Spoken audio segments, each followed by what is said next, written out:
Friends, welcome to my channel mathematics hub. तो मैं हूं राहुल शर्मा। तो आज आपके लिए मैं लाया हूं पावर पॉइंट और भी बहुत कुछ जो बच गया था हमारा उस वीडियो में। ठीक है, तो फर्स्टली हम पढ़ेंगे पावर पॉइंट क्या होता है। एम एस पावर पॉइंट भी माइक्रोसॉफ्ट पावर पॉइंट ही है। ये एक ऐसा सॉफ्टवेयर एप्लीकेशन है जो हम यूज़ करते हैं प्रेजेंट करने के लिए, डाटा को, इंफॉर्मेशन को टेक्स्ट करने को, डायग्राम को एनिमेशन के साथ शो करने को, इमेजेस के साथ, और ट्रांजिशनल इफेक्ट का, ताकि हम उस चीज़ को ज़्यादा से ज़्यादा इंटरेस्टिंग बना सकें।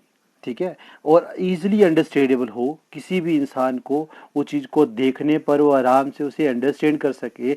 इस तरह की चीज़ जो बना सके उसे एम एस पावर पॉइंट कहेंगे। हाँ, एक और बात, इसमें हम स्लाइड्स की फॉर्म में किसी भी चीज़ को हम सेव करते हैं। तो स्लाइड्स तो पता ही होगा, M S power point, M S word आपने यूज़ किया होगा। एम एस पावर पॉइंट में पीपीटीज वगैरह बनाते हैं तो स्लाइड्स का इस्तेमाल तो होता ही है। ठीक है, चलिए कंपोनेंट्स क्या क्या हैं, किस तरह से काम करते हैं। और सबसे पहला और इम्पोर्टेंट कंपोनेंट है यूज़र इंटरफेस। मतलब यूज़र किस चीज़ को इंटरफेस करता है यहाँ पर। तो most visible element in the power point जो है वो क्या है, यूज़र इंटरफेस है, जिसमें हम अच्छी स्क्रीन देखते हैं, डायलॉग बॉक्स देखते हैं, बटन्स मिलते हैं, पेन्स मिलते हैं, other part of the application and window. मैं भी इसी चीज़ का इस्तेमाल करता हूँ वीडियोस बनाने के लिए। तो ये चीज़ जो है बहुत इंपॉर्टेंट है। ठीक है, अगर आपने प्रेजेंटेशन वगैरह देनी है कॉलेजेस वगैरह में या कहीं पर भी, तो इस चीज़ का इस्तेमाल कर सकते हैं। ठीक है, अब बात करते हैं और आगे। दूसरी बात आती है इसमें स्लाइड्स की। किसकी बात आती है? स्लाइड्स की। पहला आया कि यूज़र इंटरफेस, दूसरा स्लाइड्स। तो स्लाइड्स की जब बात की तो ये तो मैन यहाँ पे स्लाइड्स ही है। स्लाइड्स में हम किन किन चीज़ों को रख सकते हैं या किन चीज़ों का इस्तेमाल करते हैं। सबसे पहला, इंसर्ट करते हैं टेक्स्ट को, ग्राफिक्स को, ऑडियो, वीडियो और एनिमेशन, इन चीज़ों को आप कंबाइन कर सकते हैं इन जगहों में। फिर उसके बाद इसमें कंटेंट आता है, फॉर्मेटिंग और प्रेजेंट प्लेबैक। ये सारे के सारे कंपोनेंट ऑफ पावर पॉइंट हैं। आई थिंक अच्छे से समझा पाया मैं आपको। आगे चलते हैं, types of M S power point. ज़्यादा डीपली नहीं पढ़ेंगे, बस इसकी टाइप्स तक ही जाते हैं। ठीक है, तो बात करते हैं पावर पॉइंट की टाइप्स की। तो पावर पॉइंट स्लाइड जो हैं ये 3 कैटेगरी में डिवाइड होती हैं, या तो प्योर फॉर्म में होंगी या कंबाइंड फॉर्म में। समझ आई? मीन कि अकेली होंगी तो या किसी और के साथ मिलकर आपके सामने प्रेजेंट होंगी। जिसमें से इसकी मैन 3 टाइप्स हैं: टेक्स्ट स्लाइड्स, कंसेप्चुअल स्लाइड और क्वांटिटेटिव चार्ट। टेक्स्ट स्लाइड वो स्लाइड हुई जिसमें हम टेक्स्ट कर सकते हो, हम टेक्स्ट करके डाटा को प्रेजेंट करते हो। कंसेप्चुअल मतलब कंसेप्ट वगैरह दिया हो। ठीक है, मीन कि मैं खाली ऊपर डाटा का नाम लिख लूँ भाई, जैसे मैं एम एस पावर पॉइंट पढ़ा रहा हूँ तो मैं सिर्फ टेक्स्ट कर लिया भाई एम एस पावर पॉइंट, और बाकी मैं आपको सीधा समझाऊँ। कंसेप्चुअल पे मैंने पूरा कंसेप्ट लिखा होगा भाई, आपको वो सारा दिखेगा विद एनिमेशन वगैरह और बाकी। अब क्वांटिटेटिव चार्ट जो है ये मैथमेटिकली चार्ट होगा जो आपको प्रेजेंट करना पड़ेगा या किसी और तरीके से क्वांट को प्रेजेंट करने के लिए। अब हमारा नेक्स्ट टाइप जो बच गई थी वो थी पीडीएफ। ठीक है, हमारा नेक्स्ट क्या है? पीडीएफ। तो चलो बात करते हैं पीडीएफ की। तो पीडीएफ, सॉरी ये पीबीएफ कर दिया मैंने, ये पीडीएफ है। पीडीएफ का फुल एब्रीविएशन होता है portable document format. Portable document format. ठीक है, इसमें हम क्या करते हैं, किसी भी डॉक्यूमेंट का एक फॉर्मेट तैयार कर सकते हैं। ठीक है, जो कैप्चर करके एलिमेंट वगैरह प्रिंटेड डॉक्यूमेंट को इलेक्ट्रॉनिक इमेजेस की फॉर्म में रखते हैं। उन्हें हम देख सकते हैं, नेविगेट कर सकते हैं, प्रिंट कर सकते हैं और साथ ही साथ फॉरवर्ड भी कर सकते हैं किसी इंसान को। ठीक है, तो पीडीएफ को क्रिएट करने के पीछे एक्रोबेट का, एडोब एक्रोबेट का काम है। ठीक है, पीडीएफ किसने क्रिएट की, कब क्रिएट की, वो सारा बताऊंगा। वीडियो को लास्ट तक देखें, पूरा बताऊंगा। ठीक है, अब बात करते हैं एक्रोबेट की। एक्रोबेट ने पीडीएफ को क्रिएट किया। ठीक है। एक्रोबैट कैप्चर और सिमिलर प्रोडक्ट वगैरह के लिए इस्तेमाल होती है इसका, ठीक है। Document format PDF file, PDF is a typically use to distribute read only document. सिर्फ ये हमारे पास ये जो डॉक्यूमेंट देती है उसमें हम सिर्फ रीड कर सकते हैं, चेंज नहीं कर सकते, ठीक है। पेज लेआउट्स को हम पढ़ सकते हैं, चेंज नहीं कर सकते, ठीक है। एग्जाम्पल के तौर पे देखें तो मैनुअल, ई बुक, एप्लीकेशन फॉर्म और स्कैन डॉक्यूमेंट, इनको हम कभी चेंज नहीं कर सकते, जैसे होंगे ये वैसे ही रहेंगे। तो चलिए हमारा नेक्स्ट टॉपिक क्या है, ठीक है। अब बात आती है ईमेल की, ठीक है। भाई ईमेल होता क्या है, कब आया, किस तरह से आया, ये पूरा पढ़ेंगे, ठीक है। देखिए ईमेल जो है हर एक इंसान इस्तेमाल करता है। ईमेल का पूरा एब्रीविएशन ये ई/मेल होगा। ईमेल मतलब इलेक्ट्रॉनिक मेल, क्या बोलेंगे, इलेक्ट्रॉनिक मेल। ईमेल का पूरा मतलब इलेक्ट्रॉनिक मेल है। ये क्या है, ये method of exchange of messages, mean की मैसेज को एक्सचेंज करने को आप मेल कहते हो। MEAIL, मेल क्या है आपके पास, मेथड ऑफ एक्सचेंज मैसेजेस, ठीक है। आई होप समझ आया होगा कि मैसेज एक्सचेंज करने का जरिया है, और इलेक्ट्रॉनिक ईमेल कहते हैं। जो फर्स्ट ई है वो स्टैंड फॉर इलेक्ट्रॉनिक है। ये मैसेज को एक्सचेंज करता है between people, company, electronic devices, जो भी पढ़े। Email inter limited use in 1960, सबसे पहले ईमेल जो इंटर हुआ डेली लाइफ में वो 1960 में हुआ था। But user could not only set to user of the same computer, could sorry user जो थे सिर्फ भेज सकते थे सेम कंप्यूटर वाले यूजर को। Some early email system required the other author and the receptor of both the online simultaneously, similarly to instant the messaging, ठीक है। सिंपल सी बात है कि ऐसे बता देता हूँ है क्या, कि पहले जो यूज़ बना ईमेल वो एक कंप्यूटर वाले, एक तरह के कंप्यूटर वाले वो भेज सकते थे और किसी के पास नहीं जा सकता। आज तो हम ईमेल को एक से मतलब कंप्यूटर से, मेल में, लैपटॉप में, किसी भी जगह पे, छोटे फ़ोन तक उसमें भेज सकते हैं, ठीक है। तो ये सारा कमाल ये भी कैसे हुआ और किसने किया देखते हैं। सबसे पहले आया रे टैमिल्सन, ये यूनिवर्सली माना जाता है क्रिएटर ऑफ ईमेल, ठीक है।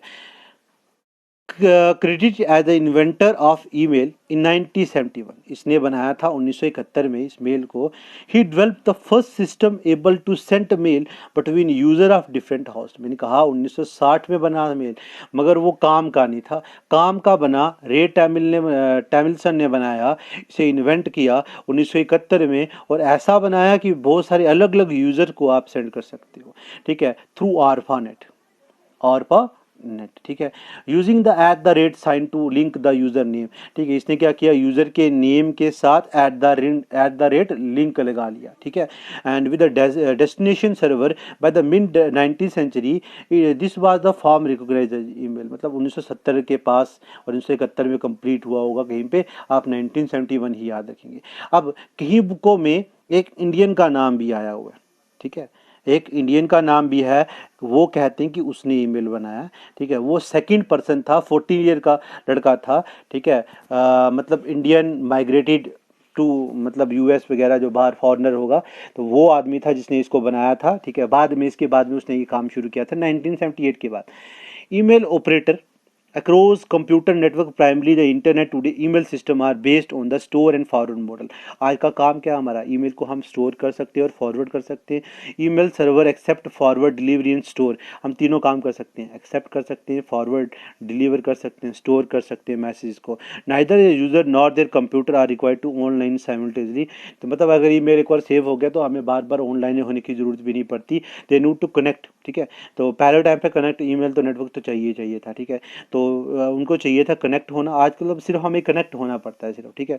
तो कनेक्ट होंगे तो आराम से मेल आप सेंड कर सकते हो, वेब मेल वगैरह से, ठीक है, और डाउनलोड कर सकते हो, ठीक है। अब बात करते हैं आगे। Originally an ASCI text only communication medium, ये आपके पास पहले जो था ये वाला मीडियम था।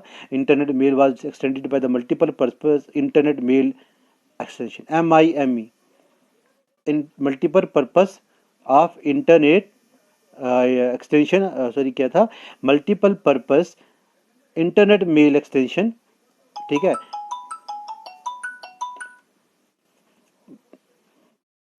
International email with the international email address using UTF-8 is standardized but not widely adopted। मतलब इन्होंने पहले इसको एक्सेप्ट किया था, बाद में इतना ज़्यादा वाइडली अडॉप्टेड नहीं था। ठीक है, इसके बारे में इतना जानने की ज़रूरत नहीं है। तो हिस्ट्री ऑफ ईमेल आप ज़्यादा से ज़्यादा कितना पढ़ेंगे, ठीक है, यही याद रखें कि ARPANET के कनेक्शन में था तो वहीं से ये निकला हुआ है। ठीक है, तो उसके बाद जब मैंने कहा था कि कोई बाद में भी बहुत सारी इसके अंदर चेंजेस आई थी, मैं वो भी आपको बताऊँगा। ठीक है, तो याद रखें ARPANET की बात हुई थी यहाँ पर, ARPANET के ही थ्रू बना था, 1971 को उस आदमी ने बनाया था। अब आगे इसकी बात करते हैं। तो जैसे कि मैंने कहा था कि इसके बारे में, ईमेल के बारे में और बताऊंगा, तो अब बात करते हैं बाकी का जो डाटा हमारा बच गया था। मैंने कहा था कि 1978 को, ठीक है, 1978 को, ठीक है, एक शिवा आयादुराई, ठीक है, नाम लिख लें, आयादुराई। ठीक है, 1978 को एक इंडियन बोर्न अमेरिकन साइंटिस्ट था, इंडिया में पैदा हुआ एक अमेरिकन साइंटिस्ट था और एंटरप्रेन्योर था। ये 14 ईयर का था। कितने ईयर का था? 14 ईयर का। स्टिल इसके बाद फर्दर उसने इस ईमेल के ऊपर काम करना शुरू किया, जो काम करता था university of medicine and dentistry of the new Jersey. ठीक है, याद रखें, इसमें काम करता था और उसने इसके बारे में बहुत सारी रिसर्च की और मतलब इसको डेवलप किया और ज़्यादा। ठीक है, अब चलते हैं, हमारा जो पीछे जो डाटा वगैरह बच गया था उसके ऊपर बात करते हैं। हाँ, एक और टाइप्स ऑफ ईमेल की बात करते हैं। अब टाइप ऑफ ईमेल की बात करूँ, सबसे पहले आता है वेब ईमेल। वेब ईमेल जो हम यूज़ करते हैं, जैसे कि जीमेल हो गया, हॉटमेल, याहू, ऐसे many mail provide have a web based email client. ठीक है, जो हमें वेब बेस्ड ईमेल क्लाइंट दें। ठीक है, this allow user to log in to the email account by using any compatible web browser. और हम इसमें क्या कर सकते हैं? लॉग इन कर सकते हैं, अपना ईमेल यूज़ कर सकते हैं किसी भी ब्राउज़र का इस्तेमाल करके, किसी भी ब्राउज़र का इस्तेमाल करके उसे सेंड कर सकते हैं, रिसीव कर सकते हैं ईमेल को, किसका इस्तेमाल करके? वेब ईमेल का। ठीक है, तो ऐसी बहुत सारी इसकी एग्जांपल है। इसमें हम टिपिकली डाउनलोड भी कर सकते हैं और एक एक्स्ट्रा मतलब इंटरनेट कनेक्शन की इसमें ज़रूरत पड़ती है। नहीं, हाँ, विदाउट इंटरनेट हम इसको पढ़ नहीं सकते। ठीक है, याद रखें, इंटरनेट की ज़रूरत पड़ेगी। नेक्स्ट आपके पास इसकी टाइप आएगी POP3। क्या है आपके पास? नेक्स्ट है ईमेल की टाइप POP3 ईमेल सर्वर। याद रखें, POP3 ईमेल सर्वर। अब ध्यान से सुनिए इसके बारे में। पोप मतलब पोस्ट ऑफिस प्रोटोकॉल। क्या होगा ये? Post office protocol. ठीक है, पोस्ट ऑफिस प्रोटोकॉल 3, ये इस तरह का मेल था। Access protocol used by the client application to read message from the email server. ठीक है, ये एक्सेस करता है, ठीक है, अप्लाई मतलब बंदों को, कि क्लाइंट की एप्लीकेशन के मैसेज वगैरह पढ़ सकें मेल सर्वर के अंदर जाके, एंड रिसीव करें मैसेज, चाहे उसे डिलीट कर सकते हैं, रिसीव कर सकते हैं, पढ़ सकते हैं। ठीक है, ये पोप वाले। ठीक है, support simple download and delete requirement for access to remote mail boxes. इनका काम क्या है? या तो एक्सेस करना, पढ़ना या डिलीट करना। ठीक है, जब रिक्वायरमेंट होगी उस डाटा को। ठीक है, ये कौन करेंगे? ये POP मतलब पोस्ट ऑफिस प्रोटोकॉल 3, ये जो इसका नाम है पूरा, याद रखें। अब हमारे पास नेक्स्ट टाइप है इसकी IMAP। ठीक है, क्या है नेक्स्ट टाइप? IMAP। ठीक है, IMAP mean the internet message access protocol. IMAP stand for the internet message access protocol. लिख ले नोटबुक पे। ये प्रोवाइड करता है ऐसे फीचर जो मैनेज करते हैं मेल बॉक्स को मल्टीपल डिवाइसेस के साथ। ठीक है, फ्रॉम मल्टीपल डिवाइसेस। ठीक है, स्मॉल पोर्टेबल डिवाइसेस जैसे कि हमारे स्मार्टफोन हो गए, इंक्रीजिंगली हम उनका यूज़ कर रहे हैं लगातार मेल करने के लिए। जब हम ट्रैवल करते हैं तो ये हमें उनके अंदर यूज़ करने को मिलता है। आई होप ये भी आपको समझ आया होगा। एंड एट लास्ट हम बात करेंगे फोर्थ लास्ट टाइप की, MAPI। ठीक है, ये है मैसेजिंग ऐप प्रोग्राम इंटरफेस। याद रखें, ये भी एक ईमेल सर्वर है and use to Microsoft Outlook to communicate to the Microsoft Exchange server. जो हम यूज़ करते हैं, हम यूज़ नहीं करते, माइक्रोसॉफ्ट सर्वर वगैरह वाले यूज़ करते हैं कम्युनिकेट करने के लिए। तो आई थिंक ये सारा आपको समझ आया होगा और सारा ब्रीफली मैंने समझाया, आपको क्लियर हुआ होगा।